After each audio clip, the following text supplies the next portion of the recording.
தமிழகத்துல விபத்துனால ஒரு ஆட்சி வந்துருச்சுங்க. அவ்வளவுதான். மும்முனை போட்டி, யார் வெற்றி பெறுவான்னு கணிக்க முடியாது இருந்தது, யார் எதிரி என்று நம்மளால் கணிக்க முடியாத நிலை இருந்தது.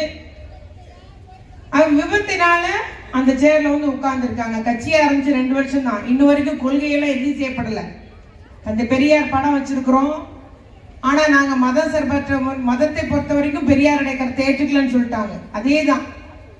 ஆக பேருக்கு பின்னால 5 படத்தை வச்சுக்கிட்டாங்க. கொஞ்சம் விட்டா கலைஞர் படத்தையும் வச்சிருப்பாங்க. ஏன்னா அவங்களுக்கு மக்களை ஏமாத்தணும், அது மட்டும்தான். கொள்கையோ கோட்பாடோ ஏதோ கிடையாது. அதனால பேருக்கு படத்தை வச்சுக்கிட்டாங்க. கொள்கையே என்னன்னு சொல்லல. விபத்தினால இந்த ஆட்சி பொறுப்பு கூடுதலாக எம்எல்ஏ ஜெயிச்சிட்டாங்க. அதுதான் உண்மை. அதுக்காக 75 ஆண்டுகான பாரம்பரியம் மிக்க திமுகவை ஏசுதா? அதான் கேட்கிறேன். நம்ம திமுகவை அவருக்கு பேசுற பேச்ச கேட்டீங்களா? ஒவ்வொருத்தருக்கும் நீங்க அன்னைக்கு அவ்வளவு பேரும் கண்டனம் தெரிவிச்சிருக்கணும். அதே போல நம்முடைய தலைவர் தன்னுடைய 14-15 வயசுல இந்த கட்சியில இருக்காரு, ஜெயில இருந்திருக்கிறாரு. போராட்டம், அவன் விவசாயி, பாட்டாளி, தொழிலாளி, அது நெசவு தொழில், எல்லா தொழிலையும் போய் பார்த்திருக்காரு. எல்லாருடைய வாழ்க்கை முறை தெரியும். அப்படி இருந்த நம்முடைய கழக தலைவர் தளபதியாரை பற்றி அவன் இழிவா பேசுறான்னு நம்ம அத்துணை பேர் இதுக்கு சரியான கண்டனம் தெரிவிக்கணும். தாவாக்காரங்க எங்க வந்தாலும் அதுக்கு நம்ம பதிலடி கொடுக்கணும். அவங்க ஒண்ணும் போட்டு கிடக்கல. என்ன பண்ணீங்க நீங்க?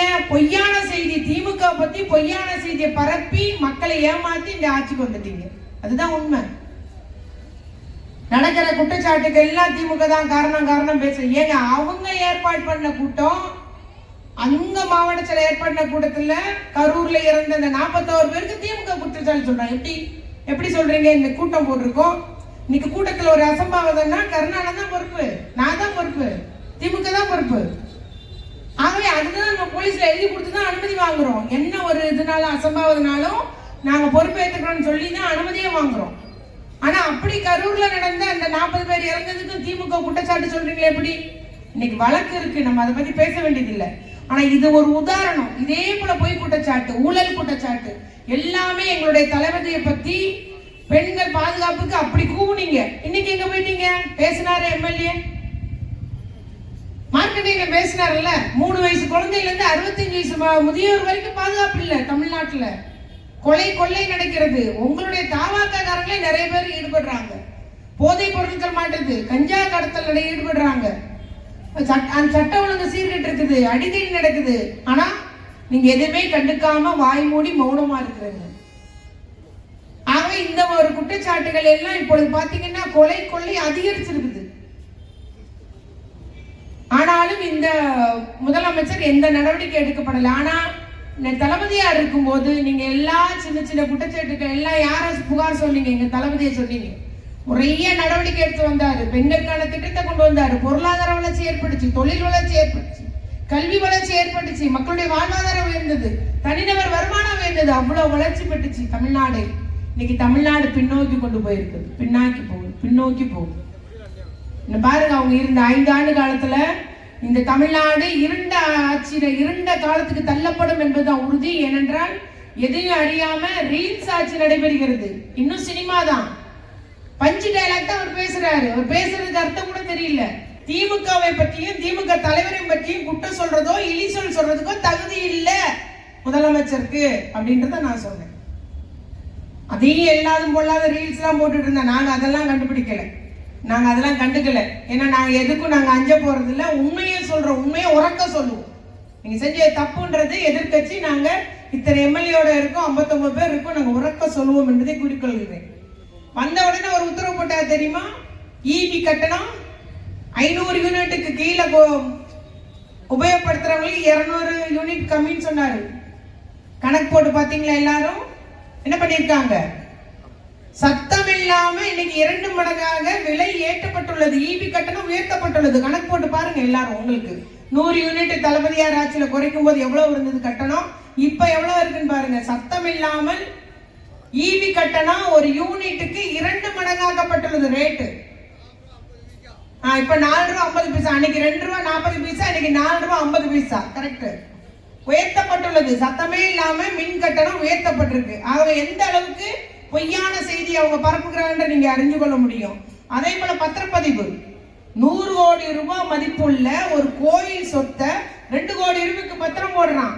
யார் பேர்ல பத்திரம் போடுறான்னா அவன் கோடி உடையவன் அல்ல, யாரோ ஒருத்தர். ஆனாலும் அவருடைய குற்றச்செயலை மறைக்கிறதுக்கு என்னென்னமோ பேசுறாங்க. ஆனா திமுக ஆட்சி காலத்துல அதை ஒரு முயற்சி எடுத்த போது தடுத்து, இது கோயில் சொத்து, கோயிலுக்குரிய சொத்துன்னு சொல்லி தடுக்கப்பட்டது. இவங்க ஆட்சி வந்து 40 நாள்ல பத்திரம் போட்டாயா 100 கோடி சொத்தை, கோயில் சொத்தை பத்திரம் போடுறான்னா பாத்துக்கோங்க. நம்ம ஆட்சி காலத்துல எப்படி இருந்தது? கோயில் சொத்தை மீட்கப்பட்டது.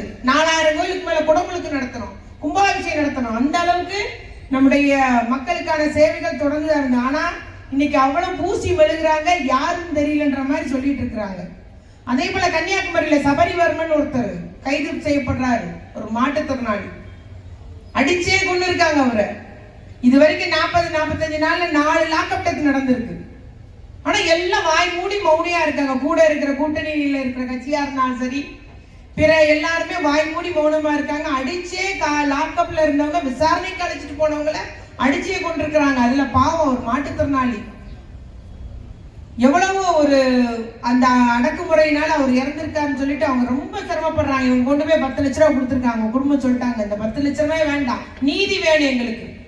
விசாரணை கைதியா கூட்டு வந்தீங்க, அவர் இல்ல போனை மட்டும் வாங்கிக்கிட்டு வீட்டுக்கு அனுப்பிட்டாங்களாம். அதுக்கப்புறம் அவரை கொஞ்சம் வர சொல்லுங்கம்மா, நம்ம பொண்டாடியில பேசியிருக்காங்க, நீங்க போங்கயான்னு சொல்லி அனுப்பி வச்சிருக்கவன கொண்டு விட்டானுங்க. அன்னைக்கு ஒரு இந்த மாதிரி ஒரு சம்பவம் நடந்த போது எவ்வளவு துள்ளி குதிச்சாரு இதே முதலமைச்சர். இன்னைக்கு எங்க போனாங்க? வாய் மூடி மௌனமா இருக்காரு. ஆகவே பொய்ய சொல்லி அந்த ஆட்சிக்கு வந்து நமக்கு தெரியுது. நாங்க என்ன சொல்றோம்? நீதி வேணும். சிறப்பு புலனாய்வு மூலம் அதை விசாரணை செஞ்சு சபரிவர்மன் குடும்பத்தினருக்கு நீதி கிடைக்கணும். இத மாதிரி ஒரு அவலம் இனி தொடரக்கூடாது. விசாரணை என்று அழைத்துட்டு போய் மரணத்தை விளைவிக்கிற இந்த அவலம் இனி தொடரக்கூடாது என்பது திமுகவுடைய வேண்டுகோளா நாங்க வைக்க விரும்புறோம். யாரும் பேசக்கூடாது. ஆகவே பத்திரிகை ஜனநாயகத்தை காலில் போட்டு மிதிக்கிறார் முதலமைச்சர் விஜய் அவர்கள். எல்லாரும் அவங்க பத்திரிகையாளர்களா வேண்டாமா, அவங்க ரீல்ஸ் போட்டே போதுமா, ரீல்ஸ் போட்டு தான் ஆட்சிக்கு வந்தாங்க. ஆனா பத்திரிகை என்பது ஜனநாயகத்தினுடைய 4வது தூணு. அப்ப நீங்க ஜனநாயகத்தை காலில் போட்டு மிதிக்கணும்னு சொல்லிட்டு எங்க போதோ தெரியல, என்ன ஆக போகுதுன்ற மாதிரி நமக்கு இருந்தாலும் எதிர்கட்சியாக திமுக மக்களோடு இருந்து மக்களுக்காக நாங்கள் குரல் கொடுப்போம். உங்களுக்கு மக்களை காப்பாற்றுவது, தமிழ்நாட்டை காப்பாற்றுவது எங்களுடைய கடமையாக இருக்கும் என்பதை மட்டும் நான் இங்கு கூறிக்கொள்ள விரும்புகிறேன். நம்முடைய மீண்டும் சொல்றேன், நீங்க என்னைக்கும் திமுகவையோ திமுக தலைவரையோ பேசுவதற்கு உங்களுக்கு அருகதை கிடையாது, தகுதி கிடையாது. அப்படி சொன்னா நம்ம ஒவ்வொருத்தரும் எழுமணும். நீங்க தான் ஒவ்வொருத்தரும் சிப்பாய்கள். பெண்களுக்கு பாதுகாப்புன்றதே அறவே இல்லை, குழந்தைகளுக்கு பாதுகாப்புன்றதே இல்லை. குழந்தைகள் பாதுகாப்புக்காக ஒரு உதவி எண் 1098 அது கூட செயல்படாது. அந்த நம்பருக்கு தான் எல்லாம் போன் வரும், எங்க பிரச்சனை. அந்த நம்பர் அந்த இப்போ செயல்படாம இருக்கு. அங்க வேலை பார்க்கறவங்களுக்கு சம்பளம் கூட கொடுக்கல இந்த ஆட்சியில. அதுபோல விலைவாசி விண்ணை முட்ட அளவுக்கு நேற்று இருந்து பாத்தீங்கன்னா ஒரு அரிசி மூடைக்கு 100 ரூபாய் ஏறி, விண்ணை முட்ட அளவுக்கு விலைவாசி ஏறுகிறது. மின்வெட்டு எல்லா இடமும் கரண்ட் கட்டுன்றது தொடர்ச்சியா இருக்குது. நிறைய இடங்கள்ல வந்து அது யாரும் கேள்வி கேட்க முடியல, புகார் சொல்ல முடியல, எதுக்கு கரண்ட் கட்டாதுன்னே தெரியல. இவங்க ஆட்சி வந்ததுல இருந்து கரண்ட் கட்டு என்பது, மின்வெட்டு என்பது சாதாரணமா நடக்கிற ஒரு நிகழ்வாகி போச்சு. ஆனாலும் எல்லா மந்திரிகளும் சட்டசபை உறுப்பினர்களும், ஸ்ரீவைகுண்டம் எம்எல்ஏ ஒரு ஆய்வு பண்ணாரு பாத்தீங்களா, லாரி ஆய்வு பண்ணாரு பாத்தீங்களா, டயர் ஆய்வு பண்றாரு. ஏங்க சரக்கு உள்ள வந்து ரேஷன் பொருள் வந்திருக்கு, நீ நிறுத்திட்டு டயர் ஆய்வு பண்ற என்னையா? இதுதான் அங்க உள்ள எல்லா எம்எல்ஏக்களுடைய நிலைமையும் தரமும். இதுதான் என்ன பண்ண போறாங்களோ, கோமாளிகளின் கும்மாளமாக சட்டசபை இருக்க போது நம்ம 2 எம்எல்ஏ நீங்க நல்லா குடுன்னு அவர்களுக்கு கொடுக்க வேண்டும் என்று கூறிக்கொண்டு, அத்தனை பேருக்கும் தொடர்ச்சியாக இந்த பஞ்ச் டயலாக் ஆட்சிக்கு நிச்சயமாக ஒரு முடிவு கொடுக்கணும். வெறுமன வசனம் பேசி நடித்து விட்டு மேடையில பேசுறாரு, அவ்வளவுதான். ஆனால் தமிழ்நாட்டு வளர்ச்சிக்காக பணியாற்றிட வேண்டும், தமிழ்நாட்டு மக்களை காத்திட என்னைக்கும் திமுக உங்களோடு இருக்கும் என்று மட்டும் கூறிக்கொண்டு, செய்வீர்கள் அத்தனை பேருக்கு நாம் அத்தனை பேர் இன்னும் வீரமுள்ள ஒரு வலிமையான சிப்பாய்களாக நம்ம ஒவ்வொருவரும் மாறிட வேண்டும்.